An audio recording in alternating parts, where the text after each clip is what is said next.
San Francisco, September 2nd, 1925. 15 hours after the last word had been received from the missing seaplane, the PN-9, number 1, which failed on its San Francisco to Honolulu nonstop flight because of a shortage of fuel, Captain Moses, commander of the flight project, was without word as to the fate of the plane and its crew.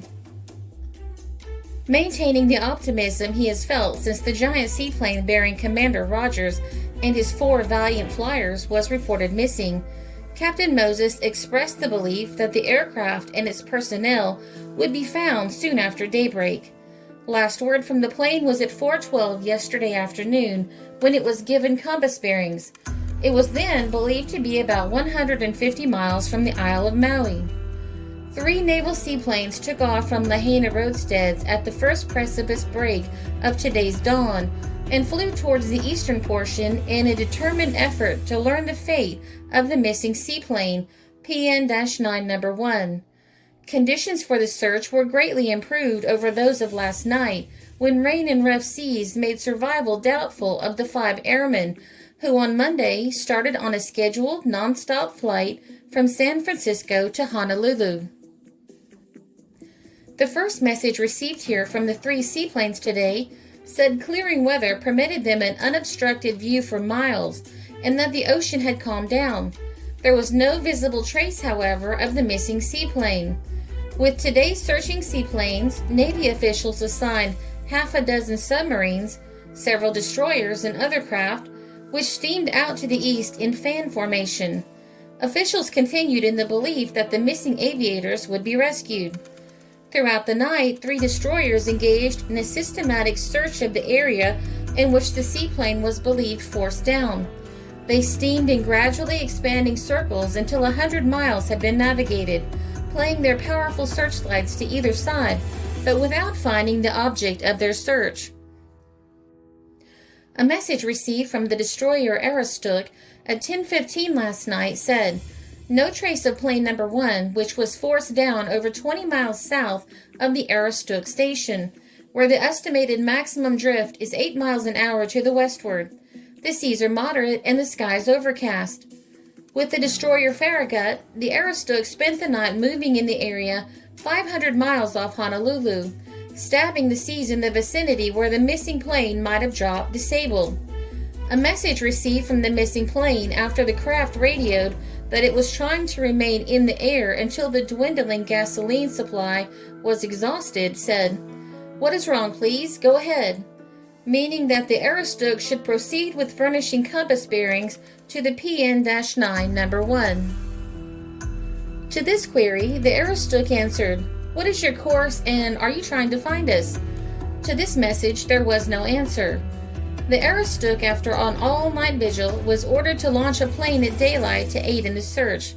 The work last night was hampered off the east coast of the island of Maui by treacherous seas and heavy skies. On account of this condition, 3 planes which took off from Lahaina to aid in the search were ordered to return and wait until dawn before going into the air again. The PN-9 number 1, with her sister seaplane, the PN-9 number 3, left San Francisco Monday afternoon on a scheduled nonstop flight to Pearl Harbor, Oahu. The number 3 plane gave up some 300 miles outside the Golden Gate because of mechanical difficulties. The number 1 machine, flag plane of the flight, scurried on. The destroyer, William Jones, was reported by the Marine Department of the Chamber of Commerce entering the Golden Gate at 7:05 a.m. with an airplane in tow. The plane towed in was the PN-9 number 3, which gave up the nonstop flight endeavor and was forced down about 300 miles out on the route from San Francisco to Honolulu on account of oil pressure feed trouble affecting both engines. 10 ships of the United States Navy have been past definite positions on the line of the flight. Ship after ship was passed, even the USS Langley, the halfway point in the flight, and attainment of the Pearl Harbor objective was only a matter of hours. Rising winds, however, retarded the speed of the ship and forced extra vigilant use of the carefully rationed store of gasoline, the food of the engines. Tuesday, shortly after noon in Honolulu, Commander Rogers radioed that his fuel was running low. 2 hours more, and after a number of messages saying it would be forced to alight, the seaplane's radio was silenced. Rain was falling steadily in the vicinity of the seaplane. Visibility was bad. The ships which started out to rescue the stranded aviators found themselves hampered by the encroaching night and by lack of definite bearings showing the location of the lost plane. Navy officers were confident that Commander Rogers would do everything possible to save his ship and his 4 men, although he admitted anxiety over weather conditions. September 11, 1925. All of Kauai turned out early today to witness the ending of an epic of the air and sea, and the ending was as dramatic as the rescue of Commander John Rogers and his crew of 4 on board the missing PN-9 plane. Provisioned by the rescuing submarine R-4, Commander Rogers and his crew elected to finish their voyage as they had started it, in their plane. Towed to a point off Nowili Willi Harbor, small launches attempted to take the lines from the submarine, and the plane broke loose and started to drift ashore. Commander Rogers and his men still refused to be taken off and endeavored to navigate their plane to the inner harbor and anchor it. A Hawaiian swimmer hastened to swim to the drifting seaplane to warn Commander Rogers he was in a dangerous place. "All right, tow us ashore," he told him. Lines were then attached again and the plane towed to the beach, but Commander Rogers and his men remained aboard until the beach was reached. Did the PN-9 number 3 make the hop? These were the first words of Commander Rogers as he and his men stepped from the seaplane on which they were lost for 9 days on the Pacific. Wearing 9 days' worth of beard and pale from hunger and exposure, Cold Nerve Rogers and the 4 men who made up the crew landed at Lihu earlier today. But the cool daring and the sheer nerve which carried them through one of the most thrilling episodes in the history of aviation rode with them into the harbor on the PN-9. The heroic example, unfailing cheerfulness, resourcefulness, and navigating ability of Commander Cold Nerve John Rogers brought the PN-9 number 1 seaplane and its crew of 4 safe to land. "This is easy, boys," Commander Rogers told his men. "Why, I know a man who floated 15 days on a log," he cheered them. Commander Rogers was confident at all times that the plane would reach Kauai unassisted. The flight leader sustained a broken finger, the only casualty of the expedition. Commander Rogers had a hot bath as soon as he reached the hotel and refused to go to bed immediately. "I don't want to go to bed," Commander Rogers told the doctor attending him. "I want to stay up and enjoy life." Commander Rogers estimated that his plane landed 200 miles north of the Aroostook.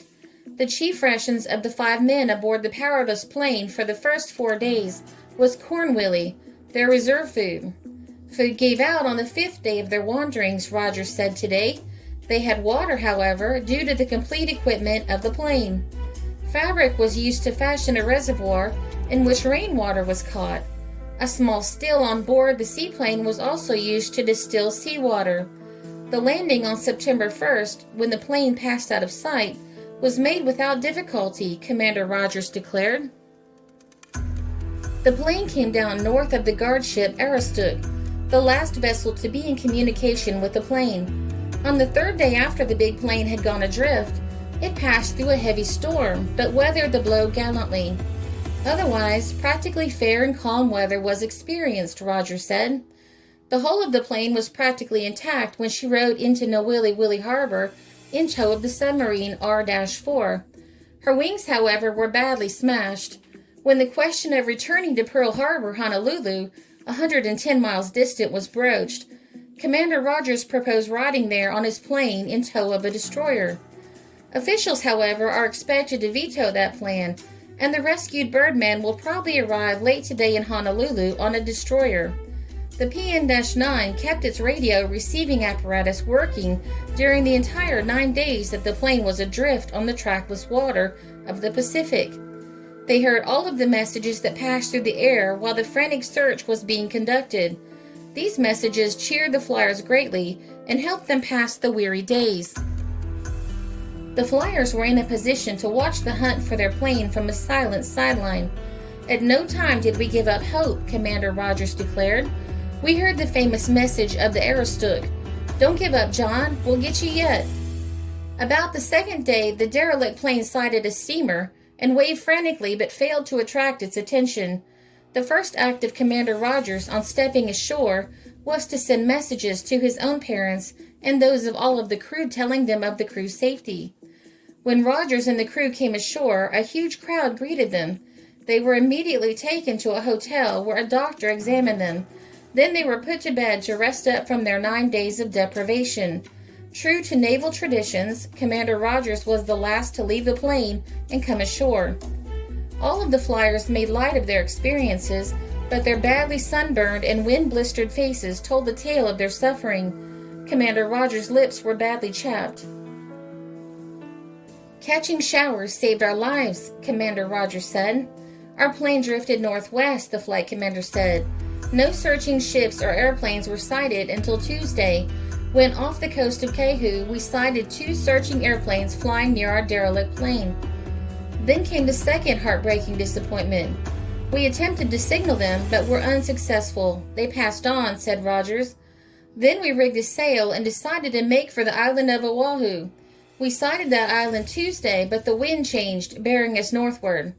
The PN-9 then tried to make for Ahukini, Maui, but would probably have drifted past the island if they had not been picked up by the R-4 late yesterday. Once on Thursday, the derelict seaplane saw an airplane heading directly for them. Their hopes of rescue surged high, but the searching plane failed to see them. It turned at a right angle and flew away, and once more their hopes were dashed. The messages passing through the air that we were able to pick up concerning the search kept us cheered up, added Rogers. At least till we heard one saying that it was advisable to give up the search. That was not so good. The steamer sighted the second day, the man of the plane believed to be the Kalawai, passenger and freight vessel plying between San Francisco and Honolulu.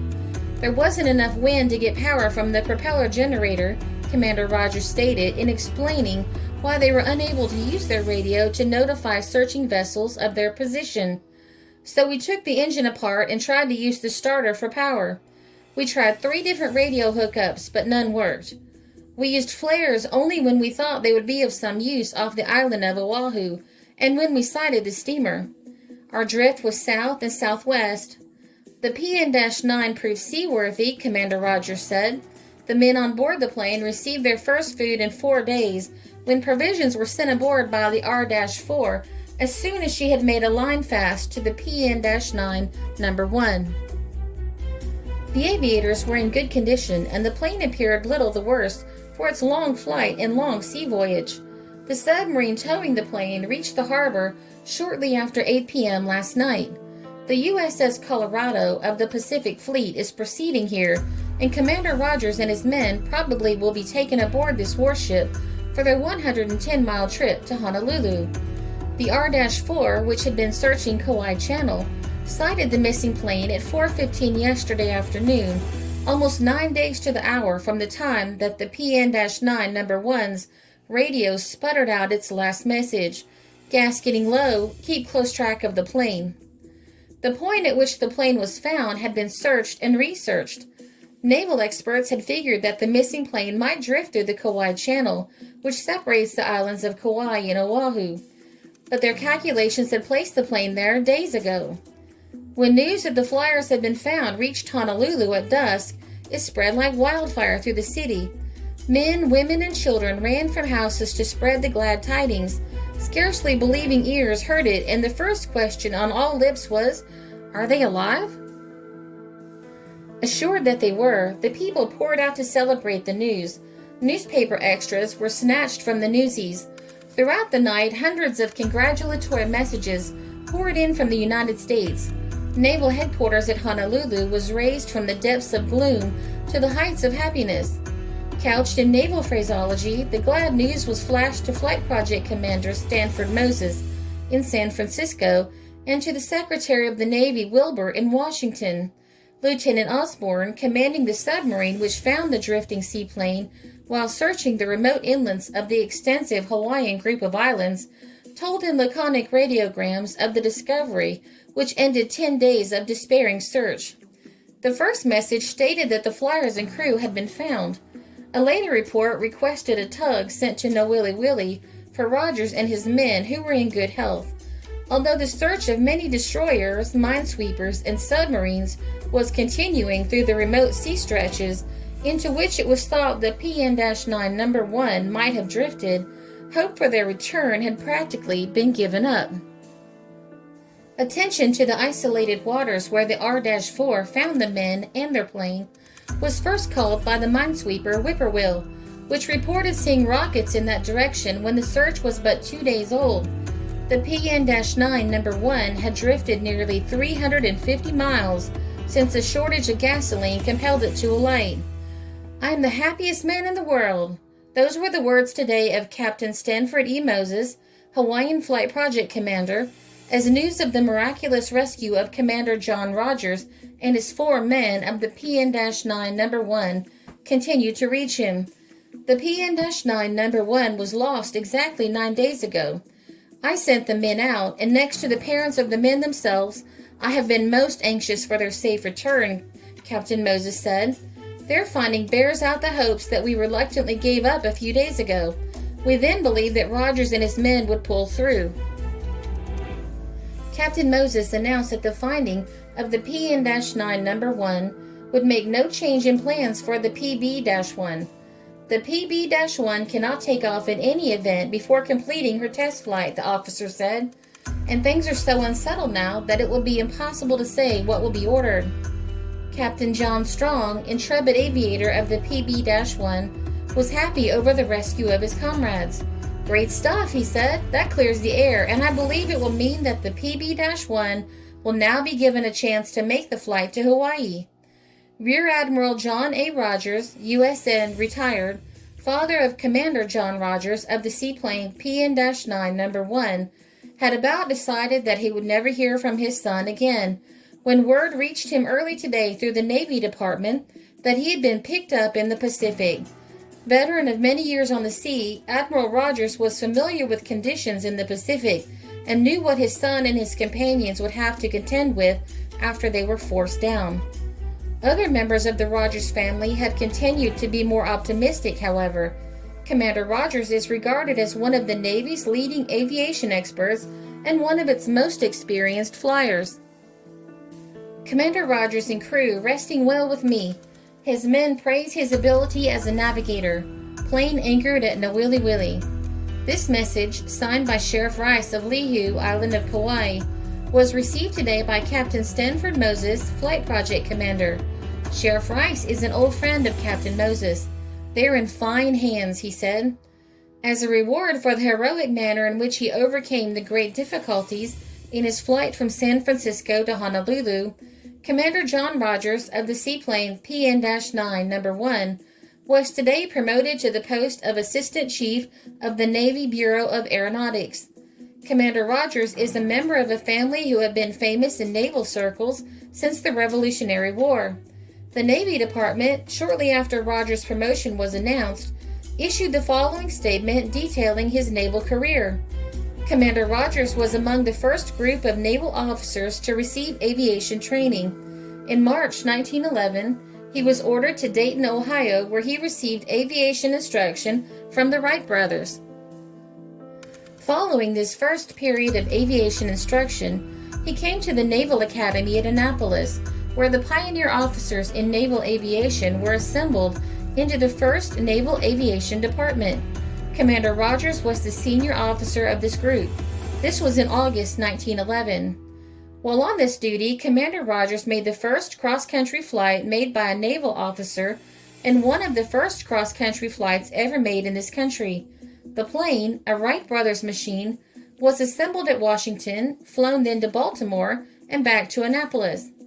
During the winter of 1911 and 1912, Commander Rogers assisted his cousin, C.P. Rogers, in making the first cross-continent flight made in this country.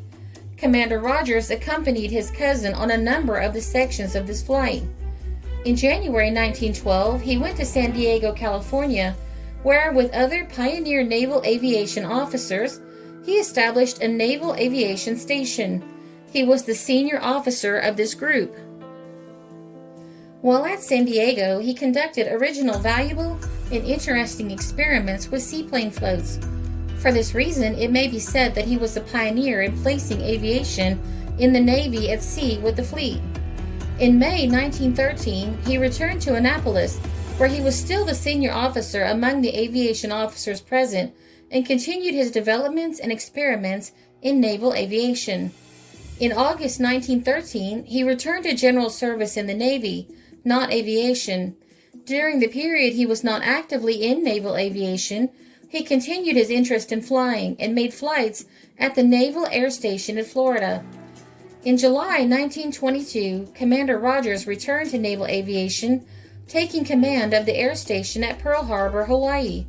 He remained in command of this station until the completion of the joint Army and Navy maneuvers around Hawaii last spring, when he left Pearl Harbor to take command of the USS Wright aircraft tender with the aircraft squadrons of the scouting fleet.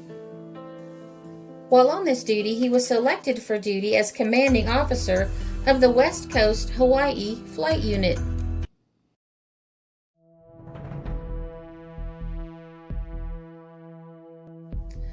The PN-9 No. 1 was headline news and was covered in countless newspapers.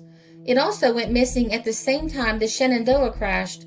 The main newspapers used for this article are the Bismarck Tribune, September 2nd, 1925, the Washington Times, September 11th, 1925, and the Seward Daily Gateway, September 11th, 1925.